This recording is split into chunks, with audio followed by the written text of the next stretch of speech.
Hello, my love. Good morning to you. I hope that you are rested. I hope that your body feels well. Or I hope, if it does not, that you at least feel well with your body. I was thinking about an exercise that I used to do with you.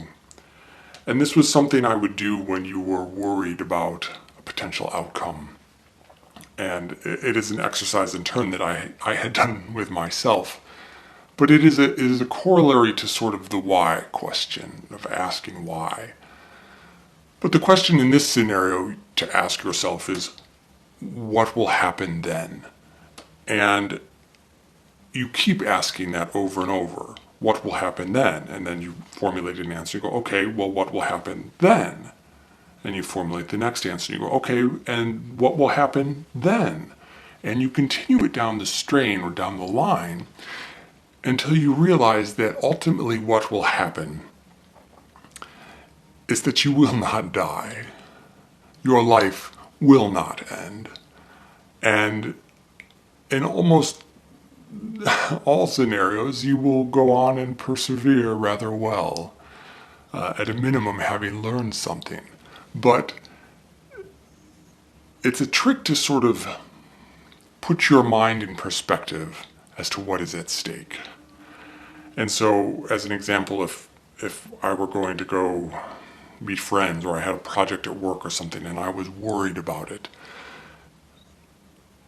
I would ask myself, okay, what will happen then? And, taking the work project as an example, well, my supervisor or my boss may not think I'm quite as adept as I would like them to. And you could say, okay, and what will happen then? And you could go, well, I might get a poor mark on my yearly review. Next question, well, what will happen then? Well, most likely nothing. Now, it could be that you would lose your job, perhaps, if the stakes were at that level. And then the question is, well, what will happen then?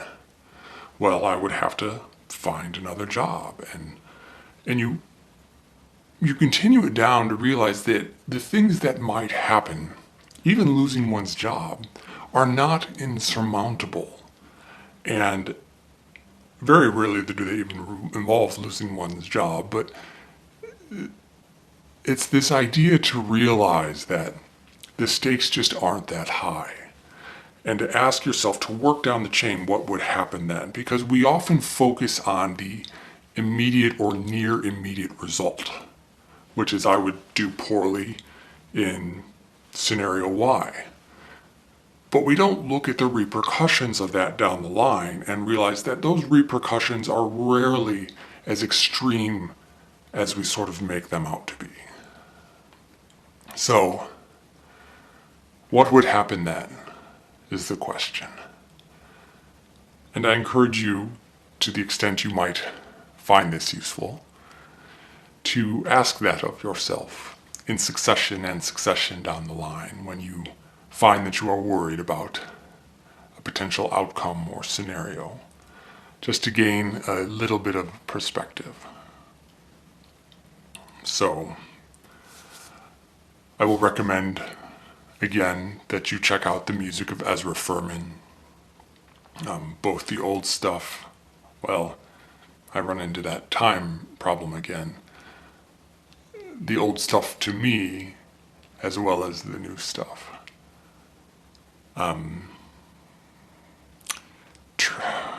One of my favorites, if I'm getting the title correctly, was Transangelic Odyssey. I do not have resources with me to verify that, but that is an album that I especially enjoyed. So I recommend you check it out, should you so desire. But with that, I will bid you adieu, and I love you.